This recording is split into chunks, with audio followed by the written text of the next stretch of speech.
All right. Hello, everybody. How are we all doing? Good morning, good afternoon, good evening, good everything. You know how we say it on the show, how are you doing? How is it at your end? Well, I'm cool where I am. I'm cool. Yes, it's been wonderful, a beautiful day for me here, work-wise and what have you. Yes.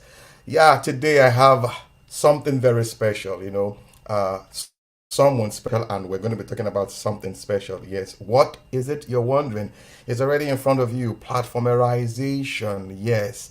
We live in a dispensation of where technology has taken work to another level, another dimension, and now we see us operating in borderless, solutions. So people are now like getting used to it and all that. Yes, I have someone. His name is Simone Cicero. Yes, he will be discussing that with me. Where is he? You're wondering. I will bring him on now. Yes. Hello, Hello. Simone. How are you Hi. doing? Good. Very Let me good. start. Very Yeah, good. let me greet you the way the Italians will greet. Ciao Simone, come stai? Molto bene, grazie. Sì, grazie.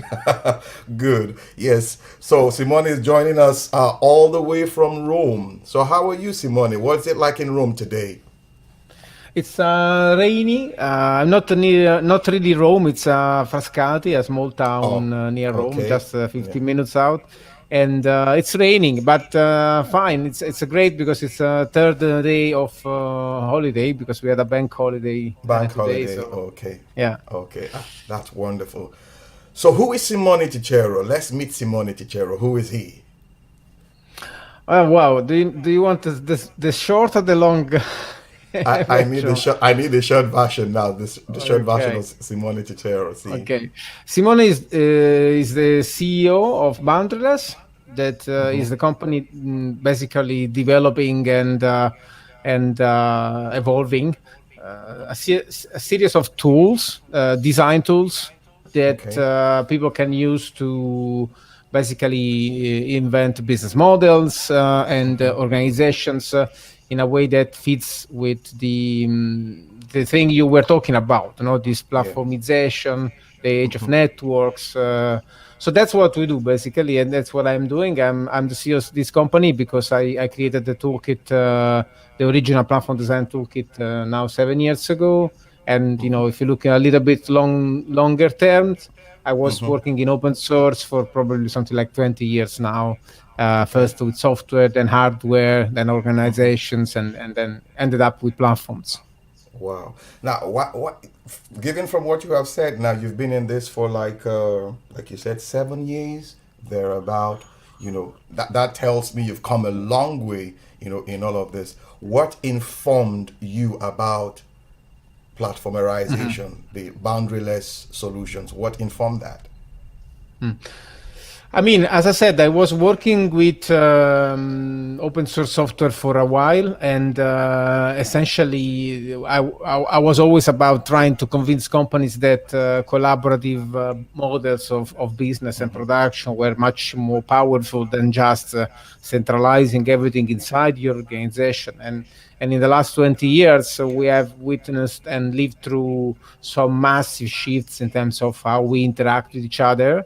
And if you Yeah. think about, Web 2.0 first in the early 2000s, and then the mobile Yeah. revolution. And I was working in telco. Okay. Basically, I was doing strategy for telcos, and that industry was really transformed by this idea of platforms and ecosystems. You can think of what Apple has been doing, and then Google with Android, and all these changes that we have been living. And I've been kind of chronicling this for a good part of the last 15, 20 years.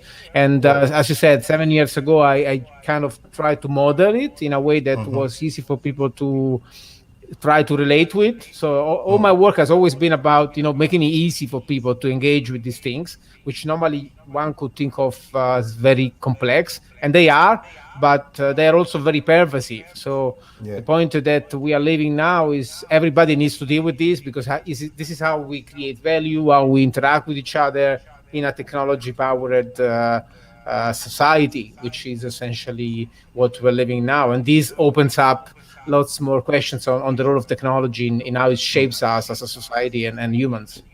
Yeah, that brings me to that. I was about saying that, but you just took it out of my mouth now. So, with what we have currently, playing out in our society, how do you think we can Mm. embrace this boundaryless solutions, working on platforms? How best can we approach it? Mhm. Well, I'm afraid we don't have any answer yet, Oh, because we come from, at least a century of industrialization, where exactly. basically we are kind of waking up to the reality Mm-hmm. of the things going much more complex than we could handle with our minds. And now everything is requiring us to really question the way we live and the way we relate with technologies and thinking and doing in the world. So it's hard to say what is going to happen, but for sure we're living an age of I think well, essentially a nexus between two ages, or in general a point of no return, something that it's a singularity we're living. Oh, It's a singularity from the ecological perspective, with everything which that is happening in real time. We're seeing and we're living is a kind of singularity in terms of technology, because we are living the transition, let's say, between the world of markets and the world of networks. okay. So essentially transcending the idea of markets as a way to organize everything. We're going to transcend it into networks, much more variety, and also, of course, a singularity in terms of our society and our ways of organizing. I think this is what we're looking into. Now, considering what your solutions bring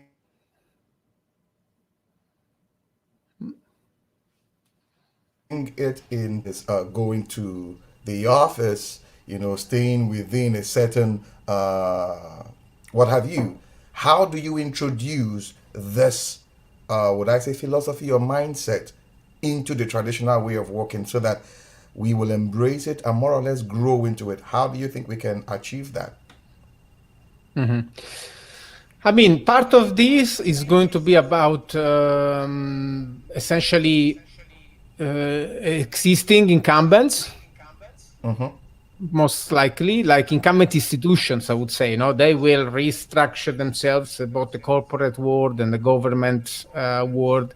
That will kind of rethink themselves, and they need to remain relevant in a world that otherwise makes them very relevant very quickly.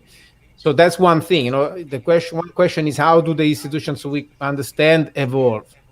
At the same time, we are seeing, I would say, an emergence of a complete unbundling of the Fordist bundle. No? So essentially now it's possible to do enterprising in a much more simple way. You don't need a structure. You can just click and create infrastructure on the internet and cloud, and leverage on super powerful technologies, and do lots of work and connect with these distributed infrastructures and companies that are making the real world much more accessible through APIs and services.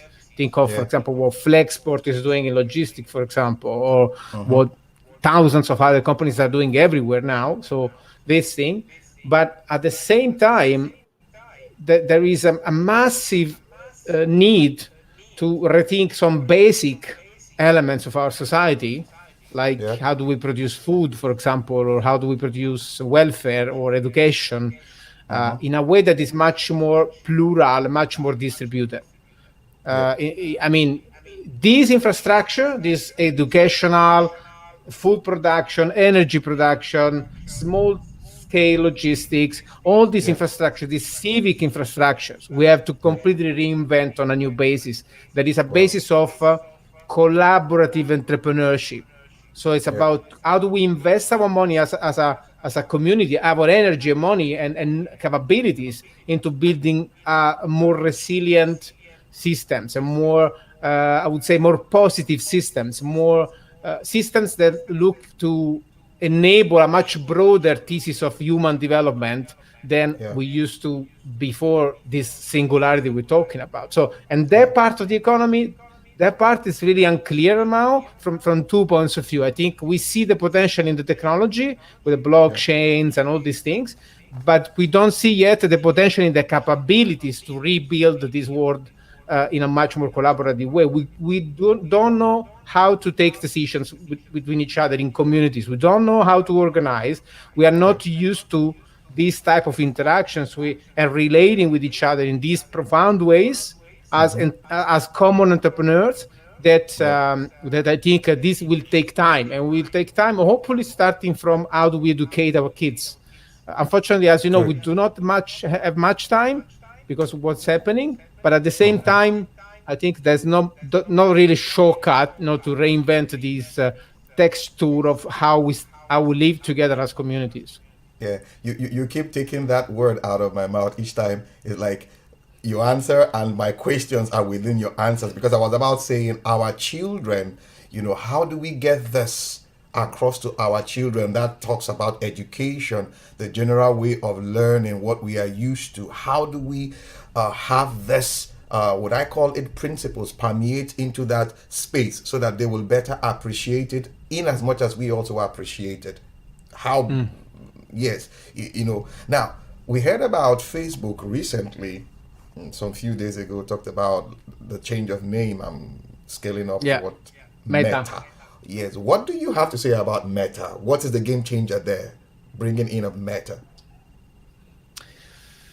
Well, there could be a lot to say about Meta. I think on one side, I'm fascinated by this complete componentization and abstractization of how we interact digitally. And I don't think Facebook can stop, for example, what is coming from the crypto space. So either they embrace it with a much more decentralized way of interacting and much more transparency, but I don't know if this is going to happen. It's a bit like with incumbents, how are they going to transform? I don't know. Hopefully, yes, based on the leadership. Yeah. But it's very hard to think about this. Maybe Facebook and Twitter can do that because they are still founder-led. The much more legitimacy in what Jack Dorsey or Zuck say about their companies. So, but there's so much entrenched interest that I don't see that they can really become this new open borderless spaces of interaction that we're thinking about. But in any Okay. case, in terms of the meta, sorry, go Go ahead. on. Go on. Go on. I mean, in terms of this digital virtual space Yeah. experience in terms of remote experiences, I think there's a lot that is very good in terms of, for example, not having to travel or being here in your community, but also being able to connect emotionally with many others all over the world without having to take a plane and go there. Because, for example, I would love to be back in my travel. I would Yeah. say. To the seaside and all that. Yeah, but since 3 years I stopped flying as much as possible because I kind of recognized that our world cannot sustain these lifestyles. So Yeah. why not the metaverse? To be, I don't know, having a walk on my preferred beach in Fuerteventura, without having to spend so much CO2 to get there. But on the other Yeah. side, I think we have to recognize that. This kind of relationship we have with technology, that we have to become disconnected intentionally from technology, from these Okay. type of ways to interact with the reality, because this prevents us from staying present in the convivial moment with in this joyful way of relating with each other, as Yeah. Illich used to Yeah. say, that is the core of how we Our remain being. humans. Exactly. Yeah. Exactly. Now, can you can you give me what I say a helicopter view of the metaverse? What do you think? How would the metaverse be? What would it look like? The metaverse. Hmm. It's really hard to say because if you look at what's happening in crypto, it's just mind blowing. You never think about anything like for example, loot or Axe Infinity, these crazy things that are happening Mm-hmm. in the crypto space. Yeah. So for example, things such as play to earn. So a lot of this is going to be about playing, of course, Okay. but it could also be about changing your environment. So, for example, I don't know. I want to live a different day, and I want to see the sea. Sorry, I want to see the Mm-hmm. sun, even if it's The raining. sun. Yeah. So So I think you you just just switch. wear your glasses and you switch it to the sunny day. Why not? But at the same time, you don't know because this goes, I think, into this kind of evolution of the human thinking and culture that goes into completely pointless and wasteful things just because Yeah. this is how we express each other. You know that I have this conviction that if you look into information theory, Mm-hmm. how much it costs you to express a certain signal, the cost that you bear to express a certain signal, it makes it significant. Yeah. So essentially, this idea of wasting energy or creative energy in such crazy things, it may be that we want to carry more signal Mm. with those elements. So I really don't know. It's hard to predict.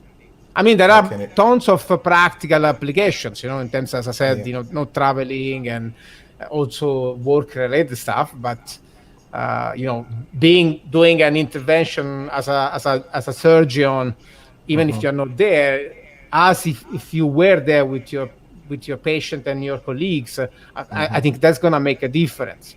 A huge difference. A huge difference. Now, can we a little shift now from not from actually like building on what you have said now, bringing it into the human resources space.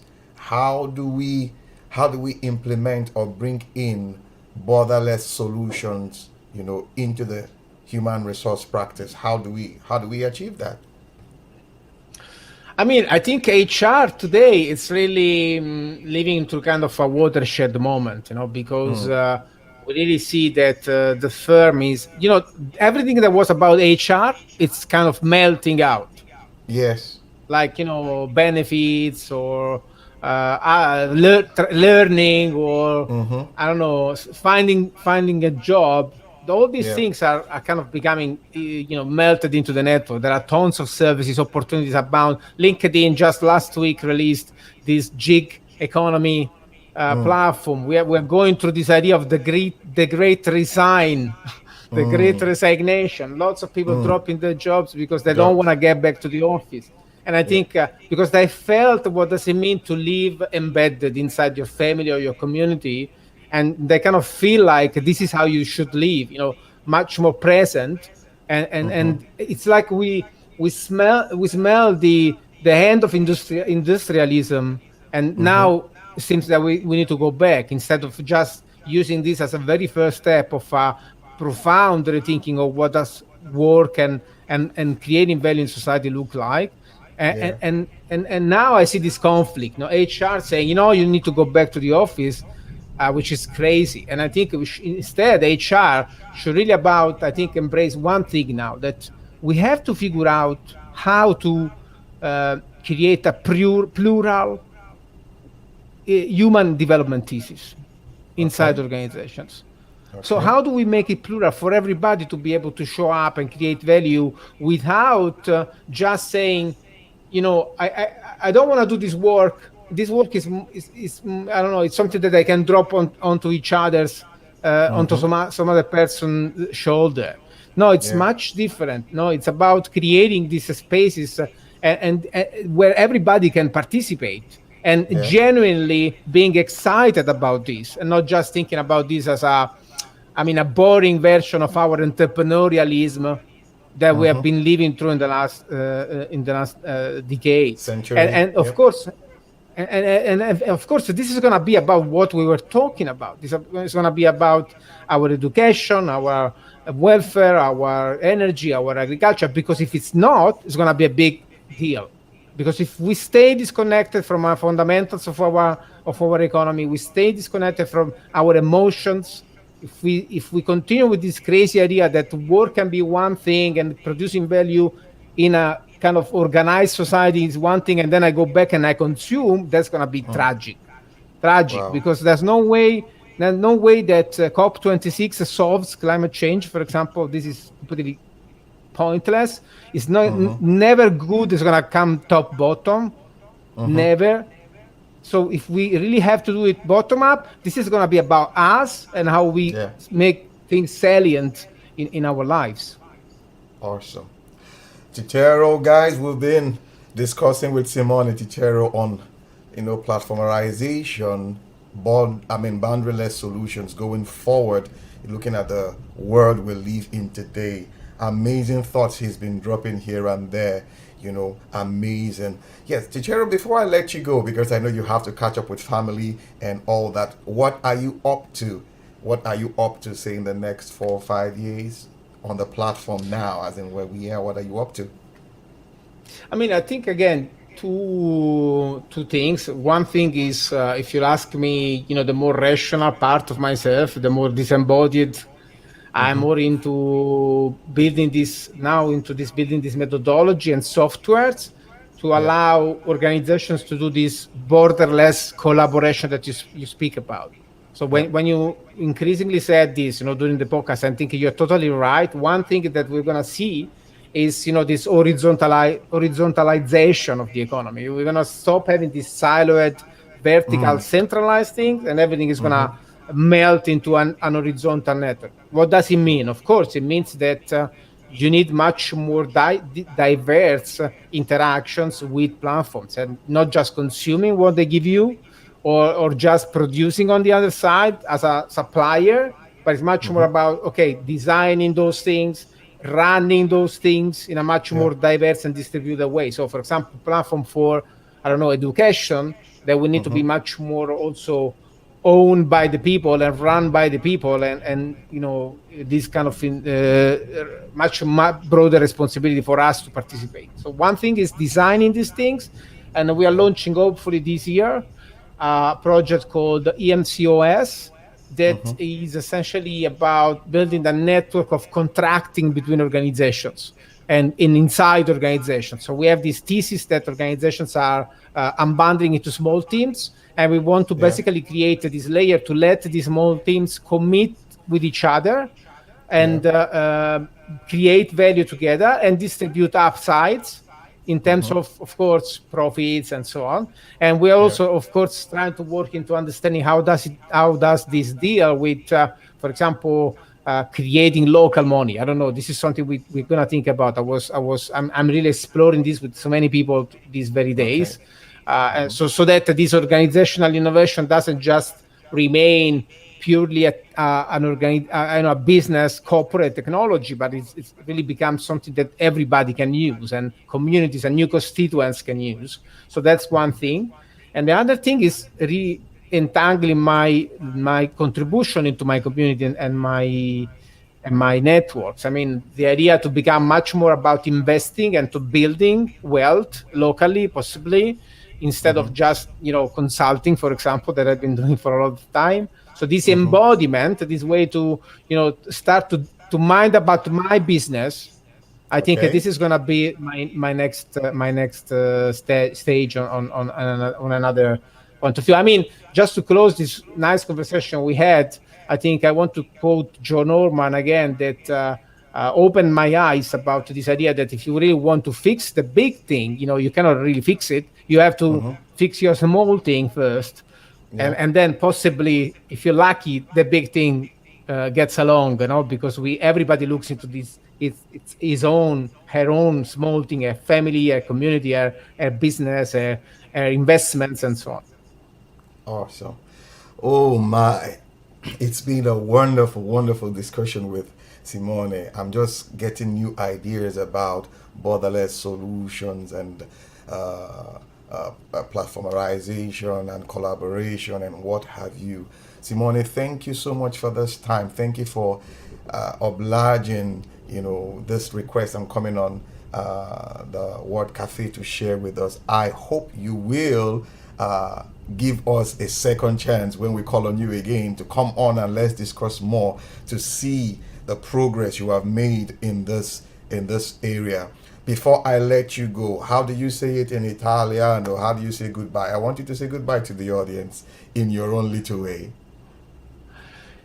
Buonanotte, because it's night. So buonanotte. See, see. Have a good night, and talk to you at the soonest. I mean, it was a pleasure for me, and it's always great to have these chats with genuine people like you and genuine audiences. So looking forward to engage with all the listeners. Grazie, Simone. Grazie. All right, people, I have to let you go now. You know how we do it on the show. Till we come your way again. Yes, my name is Amakri. Amakri Isowe. Bye for now.